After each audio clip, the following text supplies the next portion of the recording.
إله إلا الله محمد رسول الله. Assalamualaikum warahmatullahi wabarakatuh. Bismillah, alhamdulillah, alhamdulillahilladzi arsala rasulahu bil huda wa dinil haqqi liyudhhirahu 'ala dini kullih walau karihal kafirun. Asyhadu an la ilaha illallah la syarika lah wa asyhadu anna Muhammadan abduhu wa rasuluh la nabiyya ba'dah. Rabbi shrah li sadri wa yassir li amri wahlul min lisani yafqahu qawli. Amma ba'du. Agak jelas ya. Mohon maaf tadi saya sudah ini beda. Pada Mas Agung katanya biasanya dilepas.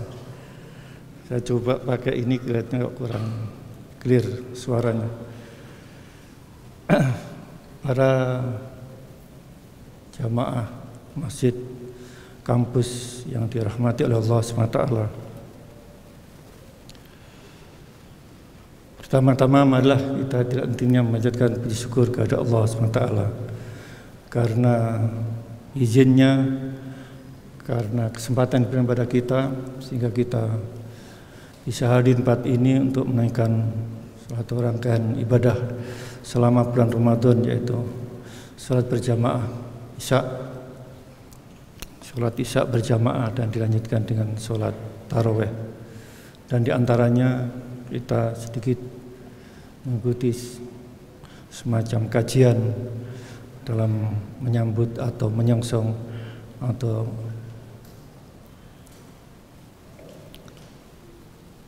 mengikuti acara rangkaian dari tarawih yang biasanya kita ikuti. Baik, ucapan terima kasih kepada panitia dan juga kepada segenap jamaah yang hadir pada kesempatan ini, yang memungkinkan untuk saya hadir, yang mestinya pada malam hari ini adalah jadwalnya ngaso dalem. Nah, kebetulan tadi malam saya diberitahu yang mestinya juga saya ada jadwal di sini tanggal 23 karena saya harus juga ada acara di luar menunaikan semacam tadi itikaf di Masjidil Haram. Jadi saya minta pada saatnya sebelum tanggal 15 kalau ada kita bisa manfaatkan untuk hadir di tempat ini. Dan alhamdulillah pada hari ini saya bisa hadir di forum yang sangat terhormat ini. Sebagaimana yang diberikan oleh panitia, yaitu temanya strategi peningkatan mutu SDM berbasis IMTAK dan IPTEK. Hadirin yang berbahagia, dalam kehidupan kita sebenarnya tidak bisa lepas dari tumpuan dua hal, yaitu physical capital dan human capital.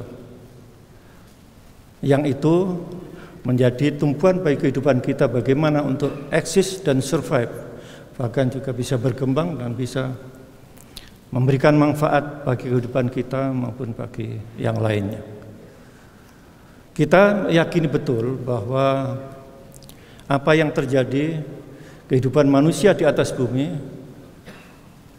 yang dibekali dengan segala kekayaan yang ada, baik itu yang sudah ada, eksis dan dibuat oleh manusia yang berupa fisik, ternyata tidak selamanya bisa memberikan pemenuhan sepenuhnya bagi manusia.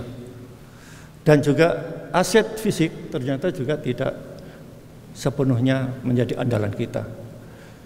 Tidak sedikit negara-negara yang bertumbuh pada human capital yang berkualitas justru memenangkan pertarungan di era dewasa ini, di era global.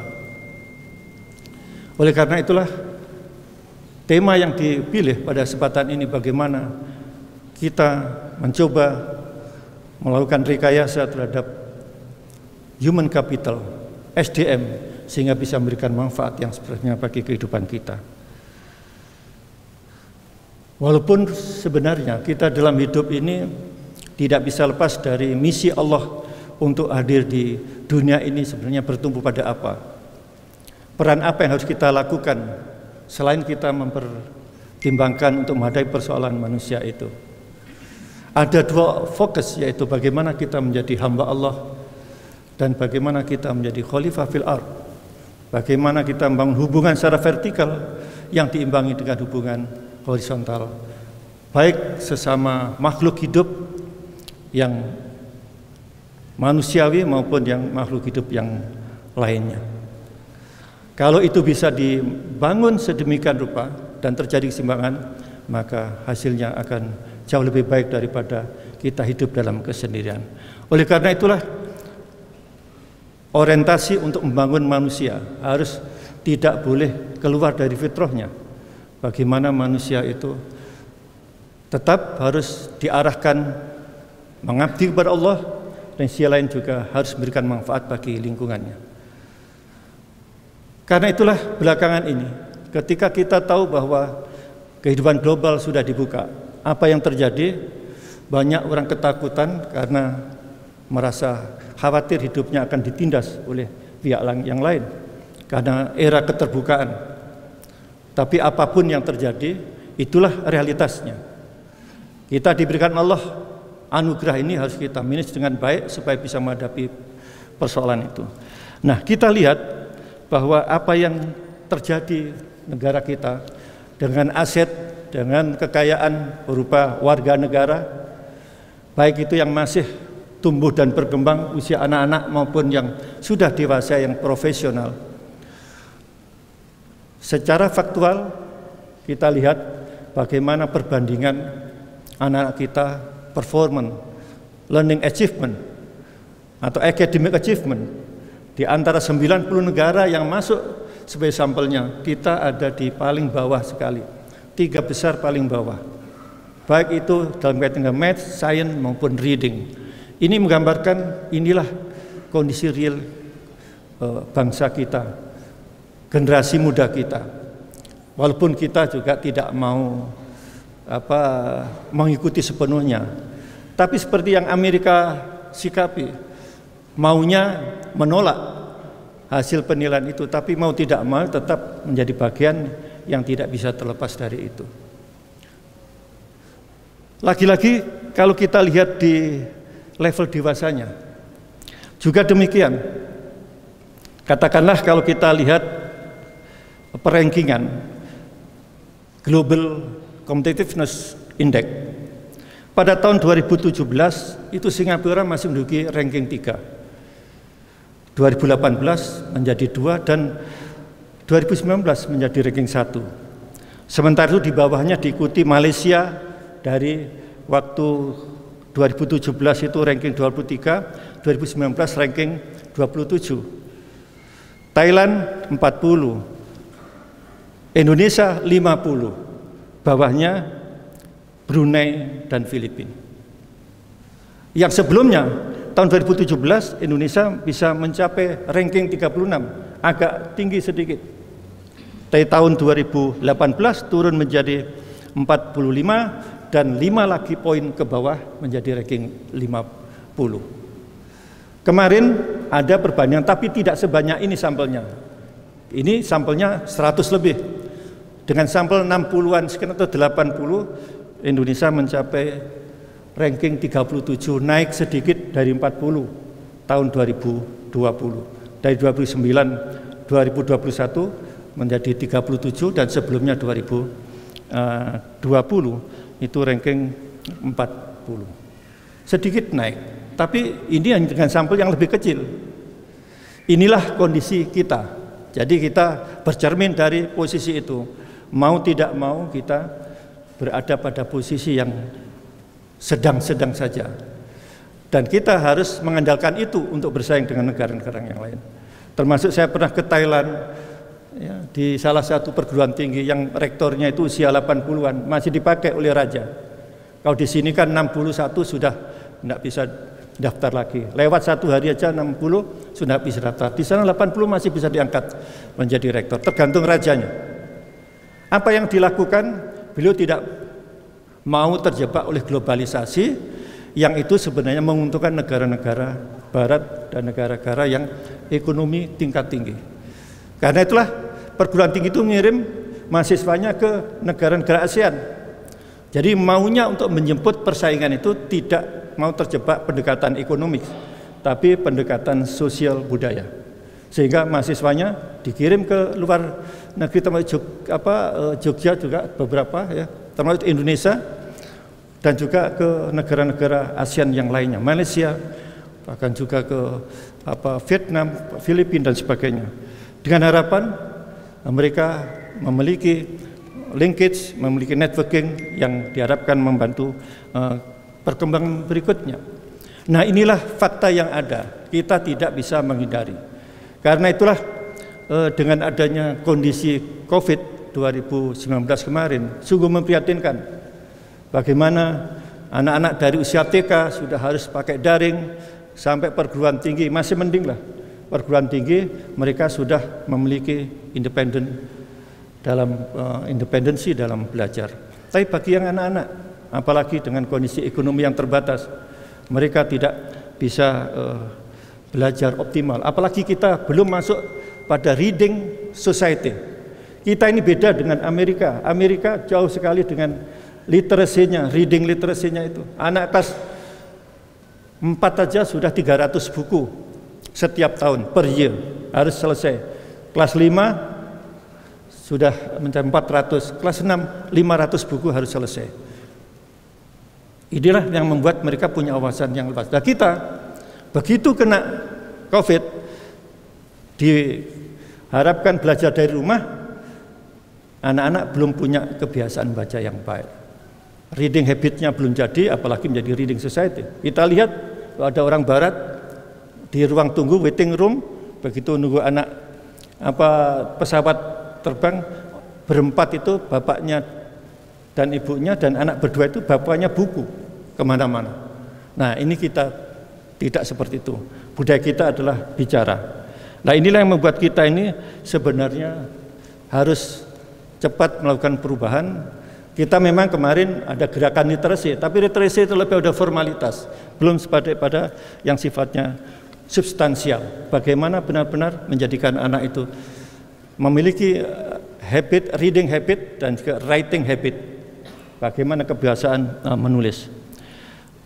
Hadirin rahimatullah, melihat kondisi itu, maka apa yang kita lakukan? Setidak-tidaknya untuk meningkatkan kompetensi, meningkatkan kualitas SDM kita. Kita punya orientasi, sebenarnya SDM kita itu harus seperti apa? Menurut keyakinan saya, sederhana saja. Pertama adalah kompeten, yang kedua adalah berkarakter. Saya kira ini kompetensi, baik itu kompetensi personal maupun kompetensi sosial dan juga akademik. Tapi yang tidak bisa diabaikan adalah kompetensi moral, yaitu bagaimana menjadikan individu yang berkarakter. Sebagaimana yang tujuan pendidikan Islam menjadikan insan kamil, insan bertakwa. Inilah ultimate goal Islam. Dan bahkan juga pendidikan Islam, ya, menurut Ghazali juga orientasinya adalah bagaimana menjadikan insan bertakwa. Dari proses pendidikan, baik pendidikan keluarga, pendidikan sekolah maupun pendidikan di luar sekolah, di masyarakat, ini fokusnya adalah bagaimana menjadikan insan itu bertakwa. Tapi dalam bahasa lainnya adalah insan kamil. Jadi yang menjadi tumbuh dan berkembang baik dari fisik, menjadi kepribadian, sosialnya, akademiknya, sampai pada kemampuan profesionalnya, skill dan sebagainya. Oleh karena itulah, apa yang kita lakukan adalah meratakan dan memantapkan layanan dasar. Untuk menjadikan SDM yang seperti yang kita inginkan, maka kita tidak ada pilihan lain. Bagaimana layanan dasar itu harus bisa diupayakan. Ada jaminan dari pemerintah. Oleh karena itulah kemarin, mohon maaf, kita pernah dihadapkan isu, loh, anak-anak itu begitu COVID kembali ke pesantren ternyata menjadi klaster baru, tidak boleh sekolah, pesantren jadi klaster baru. Habis itu kita tahu bagaimana tidak cukup hanya 10 anak, ratusan anak terkena begitu datang di sana. Alhamdulillah, nampaknya dari semua pengasuh pesantren itu ada jaringan yang bagus. Salah satu contoh di Tebu Ireng, pertama kena 250-an, dilakukan upaya serius menjadi 150. Begitu tinggal 40 akhirnya zero. Tapi diblok, nggak boleh keluar masuk. Apa yang terjadi?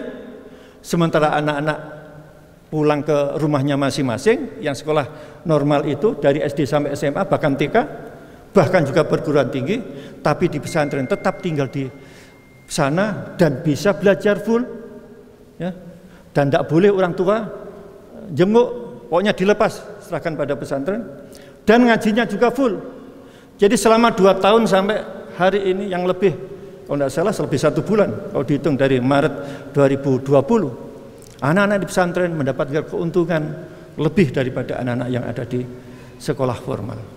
Inilah yang kita rasakan bagaimana selama COVID yang diuntungkan kaitannya pendidikan adalah anak-anak di pesantren, bagi yang pesantrennya bisa mengatasi persoalan itu. Oleh karena itulah kita tegaskan bahwa layanan kesehatan hari-hari ini harus tetap segera dilakukan pemulihan, recovery secara total. Layanan kesehatan menjadi mutlak yang tidak bisa dilepaskan dan menjadi gaya baru, new norm, ya. Bagi kita yang dulu tidak pernah peduli pada kesehatan, sekarang mau tidak mau secara masif. Yang kedua soal pendidikan, bahwa pendidikan dasar, ya, di Indonesia sudah wajib belajar 6 tahun, didirikanlah Impres.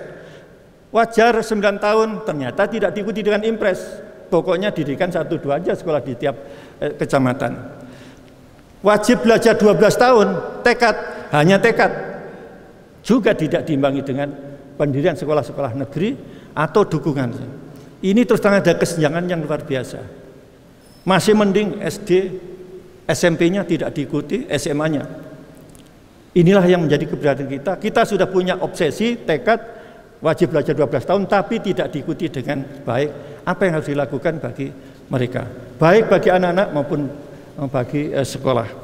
Nah, padahal sebenarnya upaya itu tetap menjadi apa yang harus diikuti oleh ajaran kita. Thalabul ilmi fardhatun ala kulli muslimin wa muslimatin. Jadi belajar ini wajib tanpa kecuali, fardu ain, ya, tidak boleh absen. Kalau fardu ain berarti sampai usia 18 tahun harus anak itu tidak boleh tidak sekolah. Harus sekolah apapun kondisinya, termasuk juga homeschooling. Dan bahkan juga lebih jauh dari itu, karena pendidikan ini penting. Utlubul ilma walau bisini, thalabul ilmi, utlubul ilma minal mahdi ilal lahdi. Lifelong education, lifelong learning. Inilah yang menjadi kultur baru kita. Jadi kalau kita ini mau eksis, mau adaptif, mau menyesuaikan diri dengan baik, dengan tantangan yang cepat ini, mau tidak mau bahwa learning habit ini harus menjadi karakter kita. Dan inilah yang harus dijamin oleh pemerintah. Banyak kemarin itu yang kita tahu bahwa, mohon maaf ya, apa yang dilakukan bahwa komitmennya untuk SDM ternyata infrastruktur semua waktu periode pertama. Kedua, juga diekspos SDM, tetap saja masih infrastruktur. Jadi ini memang bobot untuk anggaran pendidikan ini tidak bergerak dari waktu ke waktu.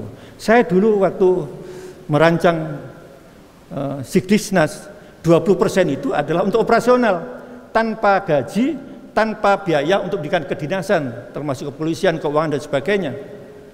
Tapi karena ada protes bahwa termasuk ke MK, 20% itu adalah masuk semua. Mengapa demikian? Ya benar juga, karena diam-diam draft Sikdisnas itu diambil oleh tim amandemen Undang-Undang Dasar 45. Di sana disebutkan sistem pendidikan, habis sudah. Jadi Pak Mahfud MD meloloskan judicial review untuk Undang-Undang Sikdisnas 20% itu, ya sudah termasuk gaji dan ini. Itu 2003. Tanpa diduga, tanpa dinyana, 2005 ada Undang-Undang Guru dan Dosen. Apa implikasinya? Sertifikat guru baik negeri swasta seluruh Indonesia harus dapat. Sebelumnya hanya gajinya yang negeri saja. Kalau di swasta ya yang di tempat di PK. Dosen juga begitu, seluruh dosen dimanapun asal ikut sertifikasi dapat tunjangan. Habislah anggaran pendidikan itu hanya untuk gaji. Jadi jangan berharap kualitas pendidikan itu akan beranjak naik. Inilah masalahnya. Sementara itu kampanye di mana-mana bahwa pendidikan gratis oleh calon bupati, calon wali kota dan sebagainya. Omong kosong itu. Karena juga tidak menjawab persoalan. Beda dengan dulu. Dulu bahwa pendidikan tanggung jawab semua. Pemerintah, orang tua, masyarakat bersama-sama. Nah, karena bupatinya sudah begitu dan juga kebijakan nasional begitu, akhirnya apa? Guru kepala sekolah yang main-main sedikit cari sumbangan kepada orang tua bisa dikenai sanksi. Kalau tidak dipenuhi, kualitas PBM-nya tidak lebih baik daripada sebelumnya. Inilah dilema yang kita hadapi. Yang berikutnya, yang juga tidak kalah pentingnya bahwa belakangan ini kita tahu UNESCO menetapkan ada 4 pilar, belakangan dikembangkan menjadi 5 pilar. Learning to know, learning to do, learning to live together, learning to be, belakangan adalah learning to transform. Jadi 4 itu kurang. Mengapa? Ini sejalan dengan pentingnya kolektif intelligence daripada individual intelligence. Jadi sekarang itu tidak bisa orang itu gagah-gagahan, saya itu hebat, ahli ini, ahli ini. Tapi kalau tidak berkolaborasi, tidak akan bisa lebih produktif. Sehingga sekarang ini adalah partnership, kolaborasi antar disiplin itu menjadi kunci untuk menghadapi persoalan yang kita hadapi sekarang ini. Sama seperti Howard Gardner. Howard Gardner dengan 5 Minds of the Future menegaskan tidak hanya disiplin mind, tapi synthesizing mind, sampai pada creating mind, bahkan terakhir ethical mind. Jadi tidak bisa orang mengandalkan diri, harus bersintesa dengan yang lain. Bahkan belakangan ini harus ethical mind. Yang dulu dengan Seven Intelligence dia tidak kenal namanya spiritual. Makanya muncul Spiritual Intelligence satu buku sendiri di luar Multiple Intelligence. Karena 7 itu adalah numerical, verbal, spatial, dan kinesthetic, intra-relationship, yang itu art extension. 1-0 mestinya itu spiritual. Karena gandengannya adalah apa? Gandengannya adalah art intelligence. Verbal, kuantitatif, interpersonal, intrapersonal, kinestetik, spatial. Ini gandengan analisisnya. Satu analisis adalah apa? Art itu gandengannya spiritual. Nah, itu tidak muncul. Akhirnya keluarlah ide berikutnya itu bagaimana mengembangkan synthesizing mind sampai pada ethical mind. Nah, berikutnya adalah pendidikan bermutu dan kompetitif. Kami fiatin qalilatin ghalabat fiatan katsiratan fitnah. Berapa banyak jumlah orang yang sedikit berkualitas dengan izin Allah bisa mengalahkan besar berkualitas. Itulah yang dimiliki oleh Singapura. Sedikit orangnya tapi bisa memenangkan percaturan dunia. Nah, kita banyak. Ya, inilah persoalannya. Mestinya banyak juga berkualitas. Karena itulah kualitas menjadi penting. Jangan dibohongi, tidak boleh berkompetisi. Tapi kenyataannya dengan era transparan, kalau tidak kompetisi terbuka, gimana? Mau KKN, mau nepotisme, tidak bisa.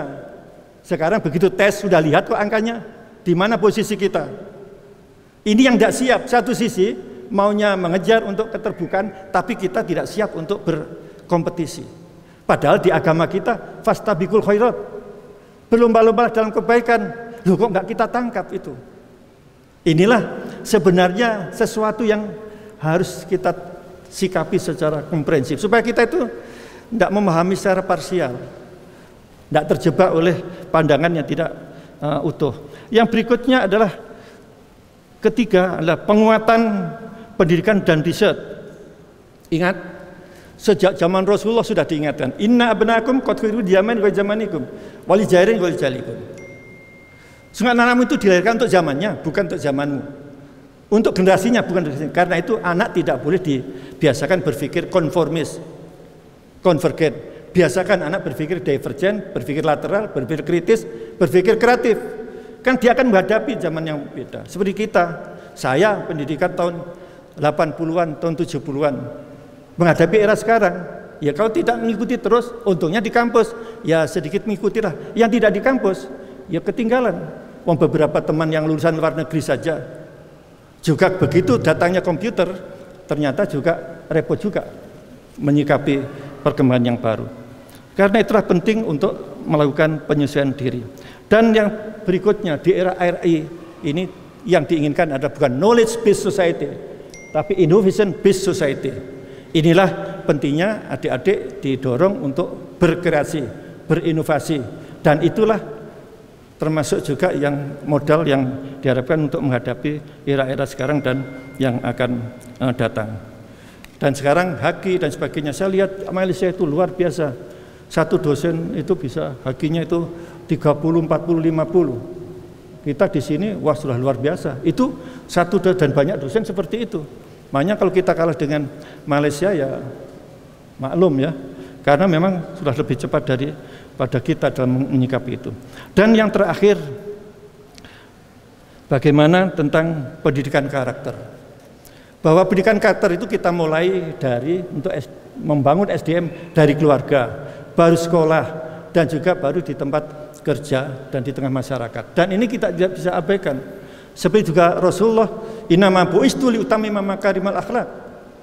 Jadi begitu pentingnya selain iqra, maka akhlak itu menjadi faktor penting untuk bisa menghadapi persoalan hidup kini dan akan datang. Minadulumati ilan nur, dari kegelapan menuju ke terang benderang. Oleh karena itulah sekarang hanya orang-orang yang memiliki karakter akhlak yang mulia, insya Allah yang akan bisa memenangkan dalam percaturan. Kalau toh berkompetisi juga tidak menghalalkan dengan segala cara.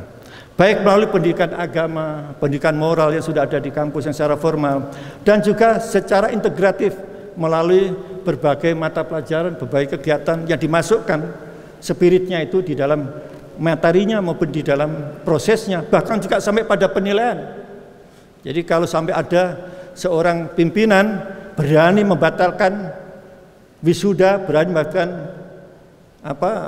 seseorang yang mau katakan luluskan hanya karena moral, adalah sesuatu yang terbaik. Nah, ini yang harus kita lakukan, keberanian untuk itu. Karena itulah di kampus memang penyimpangan yang paling berat adalah kejujuran akademik. Baik itu mahasiswa, bahkan dosen pun juga sudah profesor, kalau toh melakukan plagiasi maka habislah beliau itu. Inilah sebenarnya harus dijaga, tidak hanya di kampus tapi juga sebaiknya dibawa di luar. Karena itulah etika profesi perlu dipegang erat-erat. Begitu disumpah menjadi seorang profesional dan di lapangan juga dia bisa menerapkan dan bisa memanfaatkan, maka dia akan selamat. Tidak hanya pekerjaannya saja, tapi produknya juga selamat dan eksistensinya sampai pensiun juga selamat.